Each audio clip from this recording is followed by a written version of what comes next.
Deixo vos con Uxía, que nos vai dar un pouco a ponencia inaugural, que é responsable de proxectos de sustentabilidade. Ela nos contará un poquinho máis tamén da súa empresa, Uxía Diz Méndez, e que seguro que nos vai a dar unha boa introducción e unha boa situación ao momento no que estamos. Moitas gracias. Bueno, moi bo día a todos e a todas. Gracias, Manuel, pola presentación e moitas gracias a todos e todas os que estades aquí. Vexo moitas caras coñecidas de algúns proxectos nos que fomos colaborando nos últimos anos. Presento tamén a miña entidade, a miña empresa. Veño de ICSEM, Instituto para o Crecemento Sostible da Empresa. É unha empresa privada, non somos ningunha institución académica, ningunha institución pública, somos unha consultoría que axudamos a diferentes entidades a lograr ese obxectivo común que temos asignado dende o 2015 de cara a conseguir un planeta máis sostible.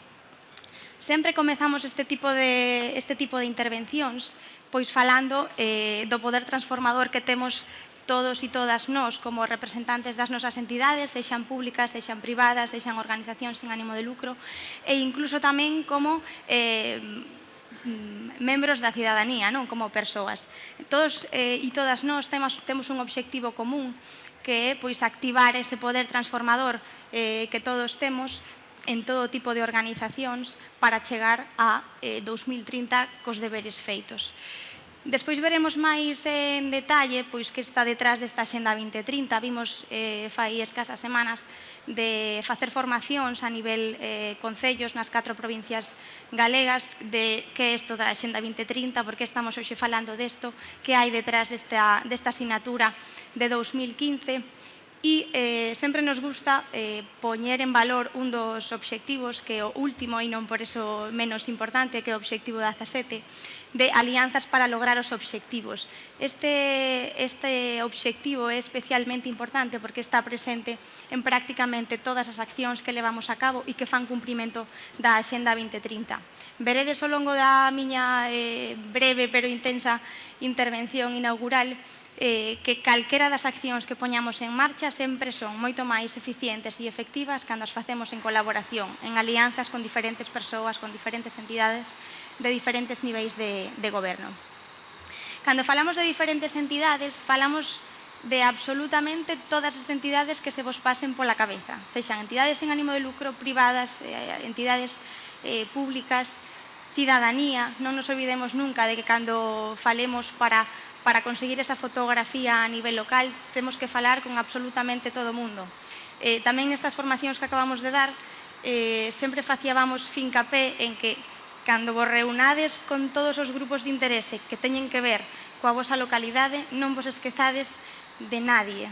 Os nenos e as nenas son uns actores moi importantes que nos ofrecen moita información que moitas veces nós non nos damos conta e non se nos ocurrirían accións que teñen moitos e moitas delas na mente.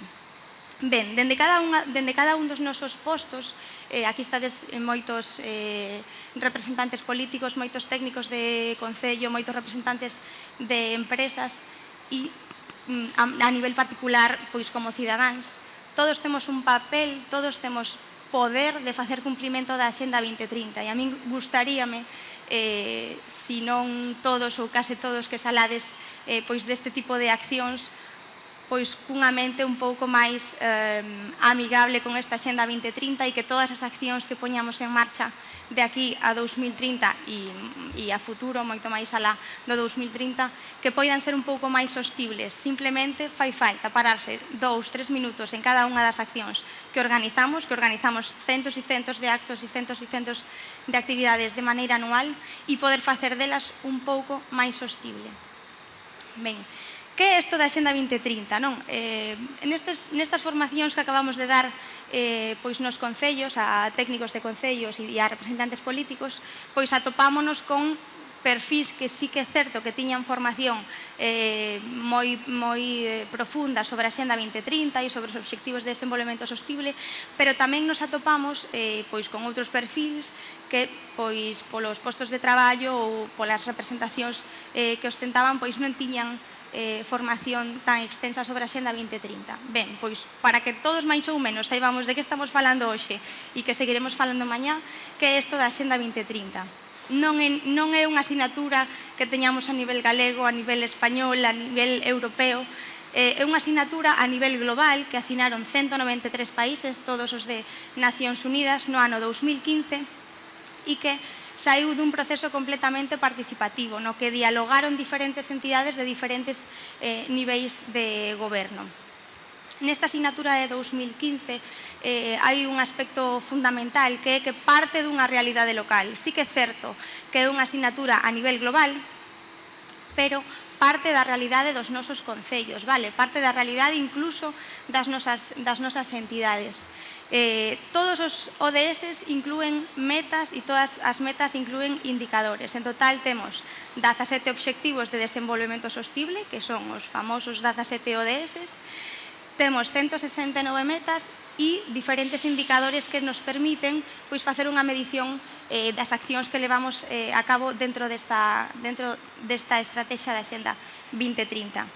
Hai un dato moi importante e fundamental que antes facía fincapé a alcaldesa de Silleda, e é que as entidades locais non sodes meros implementadores da Xenda 2030. Xa hai moitos estudios que fan visible que é imposible chegar a cumprir a Xenda 2030 sin a cooperación e sin a implicación activa dos concellos, das entidades locais. Un 65% da Xenda 2030 non conseguiríamos cumplila sin a implicación dos concellos. Outras dúas características moi importantes deste documento, desta asignatura global, é que permite ás entidades locais conseguir un mapa de acción, unha folla de ruta sobre a que establecer as vosas estrategias, as vosas accións a futuro. E outra característica moi importante é que todas as accións que levedes a cabo facendo cumplimento da Xenda 2030, absolutamente todas, teñen no centro as persoas. As persoas son o motor de desenvolvemento sostible desta Xenda 2030, non? Esta xenda pon o foco nas desigualdades, no cambio climático, e en situar as persoas, como vos digo, no centro deste desenvolvemento. As persoas son o suxeito e obxecto para a transformación sostible. Ben, aquí tedes todos os principios fundamentais da Xenda 2030. Cando facemos estas formacións, sempre me paro nesta diapositiva e volvo para atrás, e os asistentes sempre lles dou por pequenos grupos determinados aspectos da Xenda 2030. A un doulles emprego, a outros doulles mobilidade, a outros doulles recursos, e sempre lles digo: como credes que a Xenda 2030 debe facer co emprego? Ou que credes que di a Xenda 2030? Gracias. Como debe ser o emprego? Como debe ser a mobilidade? E prácticamente no 100% das respostas se sabe por onde van os tiros, vale? Non é necesario ter unha formación moi profunda en a Xenda 2030 para saber por onde van os tiros. Vexo por aquí, antes decía, a caras familiares destas formacións, e seguramente recordedes este tipo de dinámicas.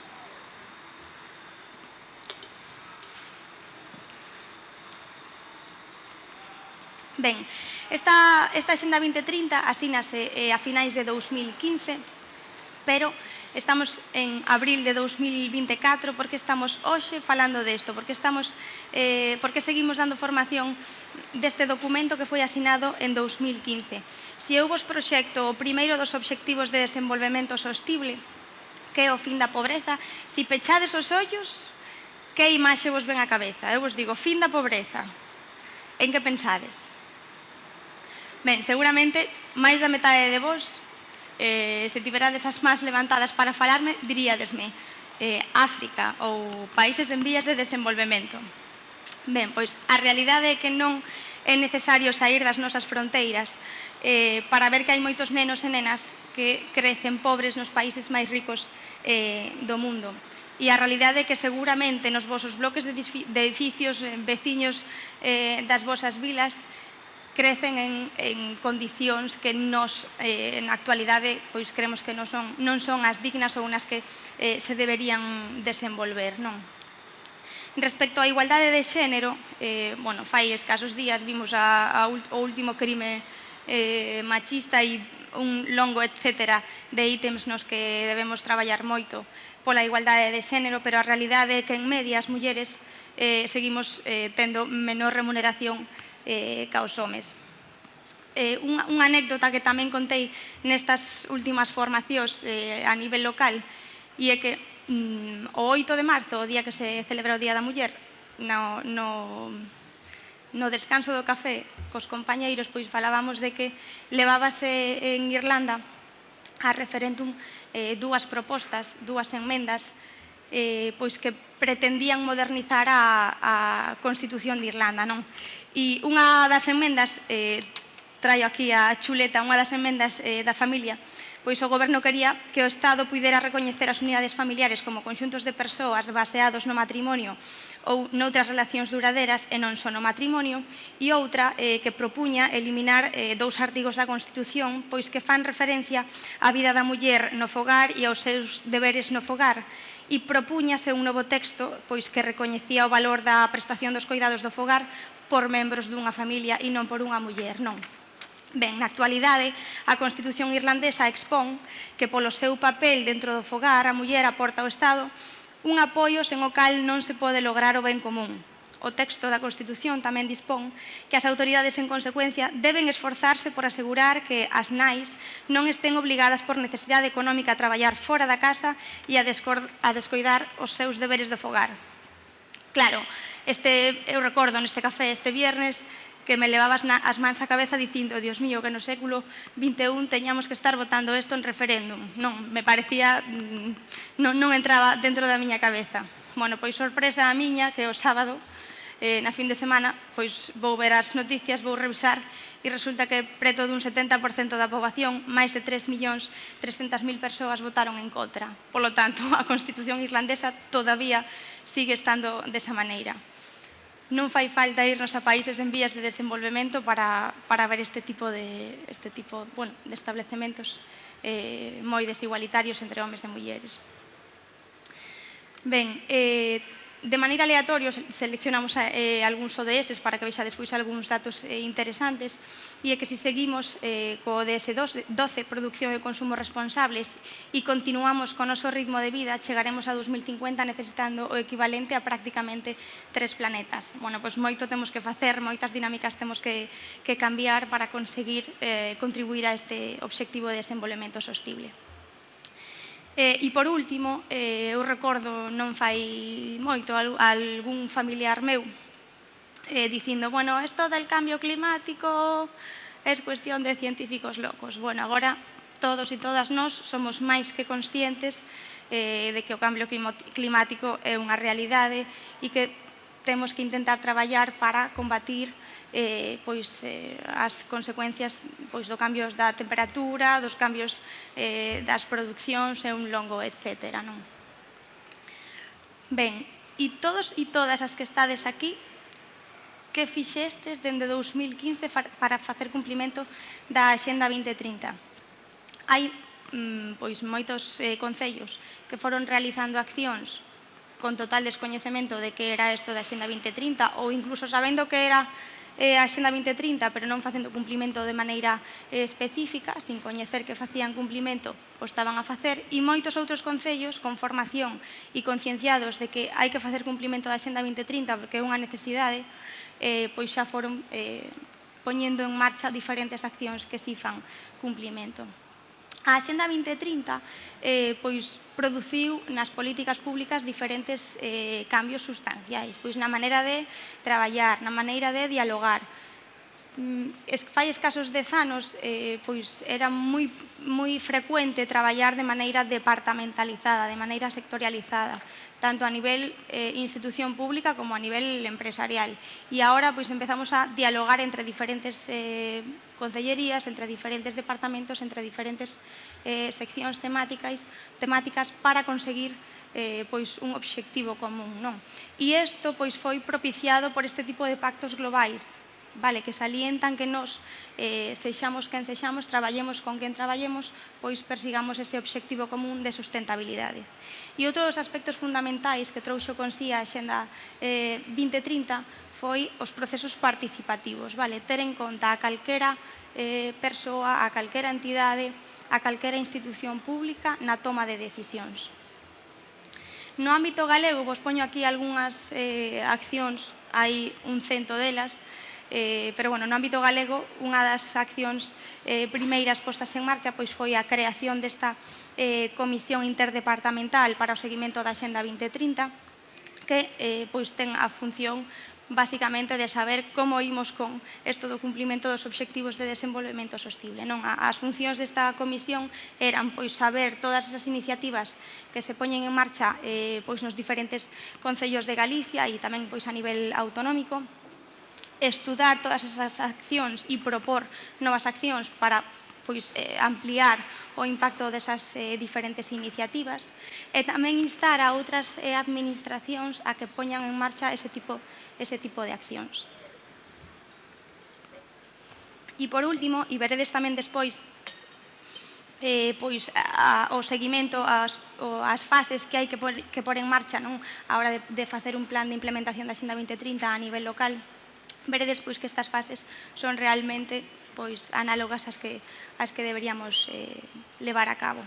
Bueno, outras das accións levadas a cabo a nivel Galicia, xa vos digo que hai un cento delas, poderíamos estar todo o día falando delas e isto é pois moi positivo, non? Pois outras das accións levadas a cabo respecto á Axenda 2030 a nivel galego pois foi esa guía informativa dos ODS, que si ben non é un documento super extenso e super profundo sobre obxectivos de desenvolvemento sostible, sí que ofrece unha fotografía, un plano xeral de que é isto da Axenda 2030, non? A creación desta Comisión de Obxectivos de Desenvolvemento Sostible. Temos unha estrategia galega de responsabilidade social empresarial e temos a Estrategia de Infraestructura Verde de Galicia, pois que nos dá pois esa planificación ambiental no noso territorio.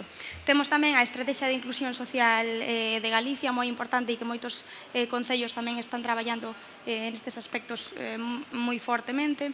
Temos o quinto Plan Director da Cooperación Galega, temos plans de xestión da auga aos que queiramos e temos o Plan de Xestión de Residuos Industriais e Urbanos. Neste aspecto, os diferentes concellos de Galicia sí que están facendo un esforzo tanto persoal como orzamentario en poder aumentar a porcentaxe de xestión de residuos a nivel municipal.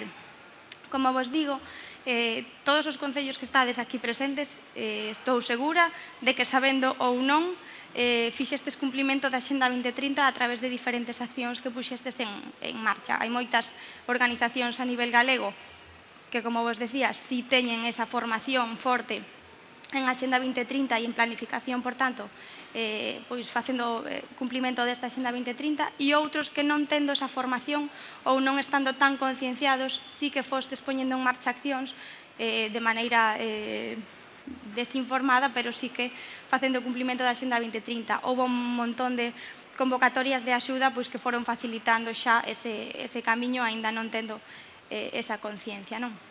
Ben, a nivel local, vos poño aquí pois algúns exemplos de maneira superficial, moitos deles xa vos soarán, porque seguramente os tedes postos en marcha nos diferentes concellos, porque son dos máis coñecidos. No ámbito das actividades de prevención, reducción, reciclado e reutilización, pois o reparto dos composteiros individuais, xa son moitos os concellos que puxeron en marcha este tipo de accións, o aumento dos centros de compostaxe comunitaria, que tamén sodes moitos os que xa empezastes, xa non tedes só un ou dous, tedes varios, e que conseguides xestionar unha cantidade, unhas toneladas importantes de maneira anual. Pois a facilidade de acceso ás biotrituradoras, que tamén moitos de vostedes, dar formación e información á cidadanía, que este é un dos aspectos que máis costa e é un dos máis importantes. Se a cidadanía non coñece os proxectos, se a cidadanía non sabe que está dispoñendo en marcha e se a cidadanía non sabe, non ten formación sobre como reciclar, é imposible que aumentemos o índice das reciclaxes. Entonces, temos que ofrecer facilidades a todas a toda a ciudadanía para conseguir o noso obxectivo, non? E pois tamén a creación dos puntos verdes a nivel local. Vos puxemos aquí un exemplo que é o Concello, bueno, non somos traballamos en oficina física en Vigo, pero nos movemos por toda Galicia e moito na comarca do Baixo Miño, e un dos concellos pois que coñecemos en profundidade é o Concello do Rosal, que traballou pois moito nun proxecto que se chama Únete ao Cambio e no que daban formación e información á cidadanía pois para facilitar precisamente o que vos comentaba agora, non? Si eu sei como teño que reciclar, é moi probable que o faga mellor que se non o sei. E precisamente o Concello do Rosal pois invertiu esforzos en conseguir que a súa cidadanía soubera como había que facelo de maneira correcta.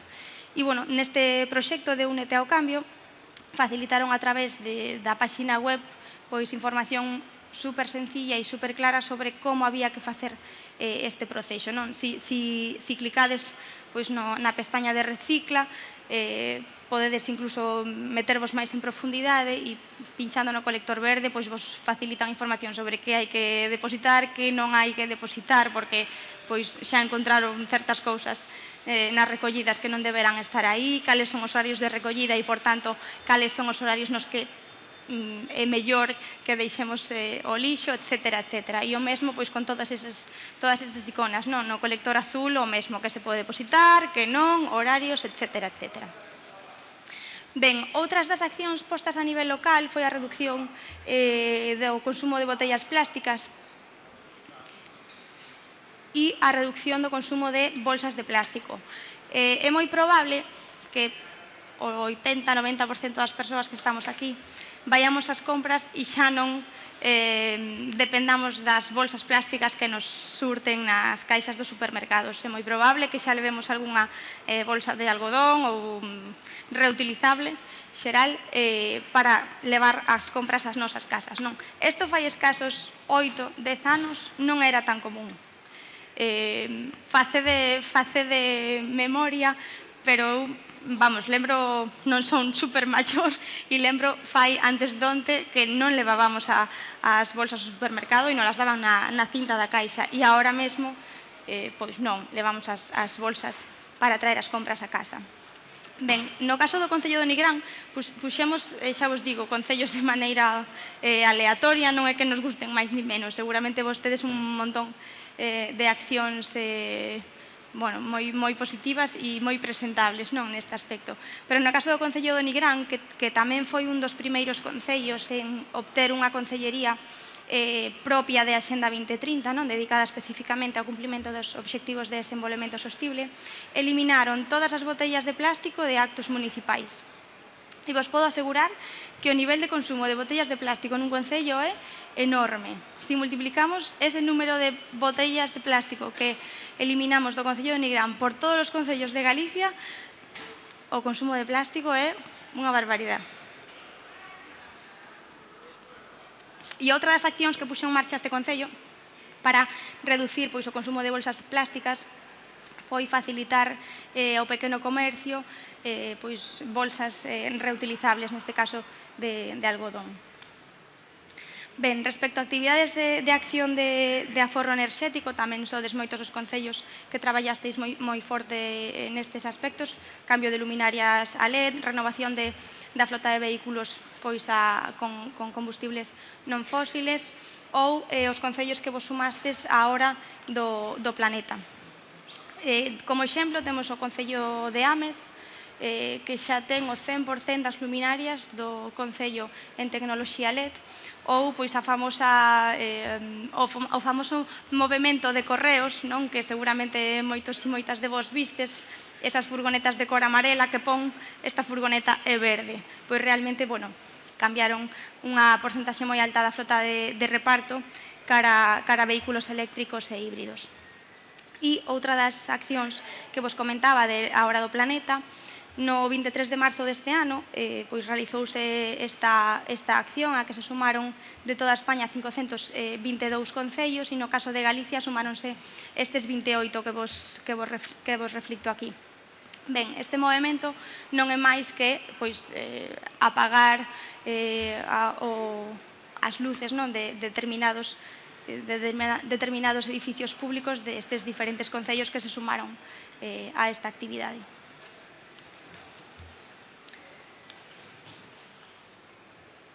Ben, e no ámbito da contratación pública, isto que vos acabo de contar é accións a nivel local que foron tomando estes diferentes concellos e seguramente moitos de vos un cento deles máis. Ben, pois no ámbito da contratación pública tamén tivo moita influencia este documento, esta asignatura global. A Axenda 2030 provocou pois que nos contratos públicos, nas licitacións, non só se evalúe a economía, o que costa o contrato e a calidade do proxecto, senón que entra en xogo a sustentabilidade dos servizos ou da produción de bens que se pretendan contratar dende a administración pública. Isto queda reflectido na Lei 9/2017 de contratos do sector público, na que se especifica que conseguir que se utilice a contratación pública como instrumento para implementar as políticas tanto europeas como nacionais en materia social, medioambiental, de innovación e desenvolvemento, de promoción das PEMES e de defensa da competencia. Xa non abonda, por tanto, a calidade do servizo ou o que coste ese servizo ou a produción dese ben, sino que a sustentabilidade entra en xogo como un papel fundamental.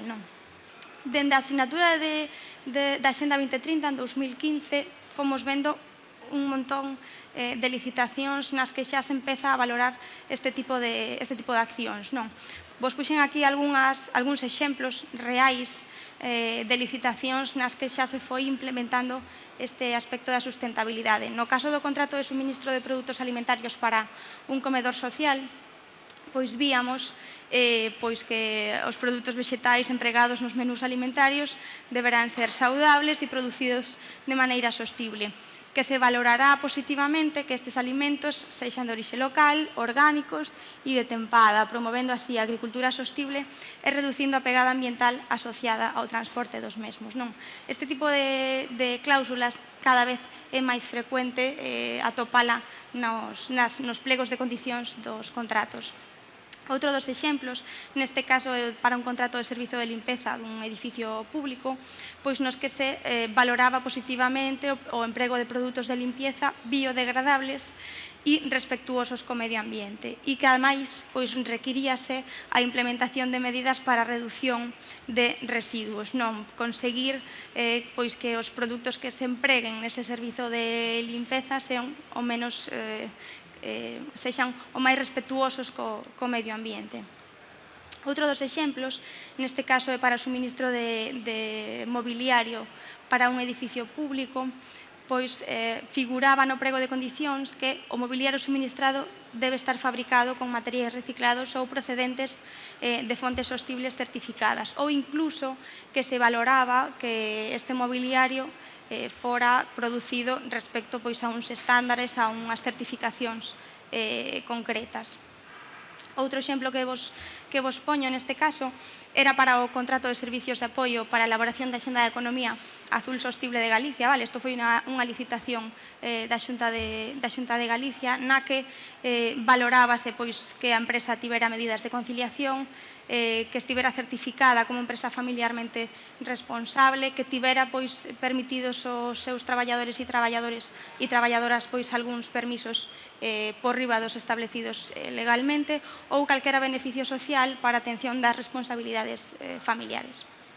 E, por último, neste caso era para o servizo de formación de obradoiros a nivel local nos diferentes concellos de Galicia, pois valorábase contar con máis do 50% en plantilla de mulleres ou ter no cadro de persoal a tempo completo e indefinido algunha persoa con algún tipo de discapacidade. Ben, cada vez isto é máis frecuente atopalo nos pregos de condicións. E vos diredes, a min como concello, a min como empresa, a min como asociación sin ánimo de lucro, que me aporta isto da Axenda 2030? Por que teño que poñelo en marcha? Mais alá de porque é necesario, porque senón nos cargamos el planeta a pasos agigantados.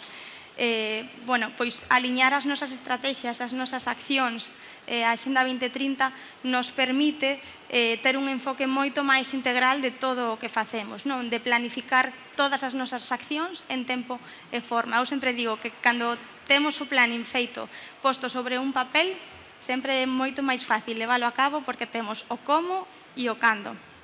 Establecer metas a medio e longo prazo e, unha vez teño todo ese decálogo de accións que temos que pôr en marcha, pois priorizar unhas sobre outras en función da súa importancia ou urxencia. Nos permite focalizar as nosas accións respecto a persoas con vulnerabilidades especiais, sensibilizar e formar a nosa cidadanía, que repito que isto é un dos aspectos que a veces nos olvidamos e é moi importante, mobilizar ao sector empresarial que temos no Concello, que esta é outra das sorpresas que nos levamos nestas formacións que levamos feito en Concellos, que sempre lles decimos, pois intentade facer este tipo de accións en colaboración coas empresas do voso Concello, e sempre nos dicían, aquí non se vai presentar nadie, ninguna empresa vai colaborar para facer con nós isto.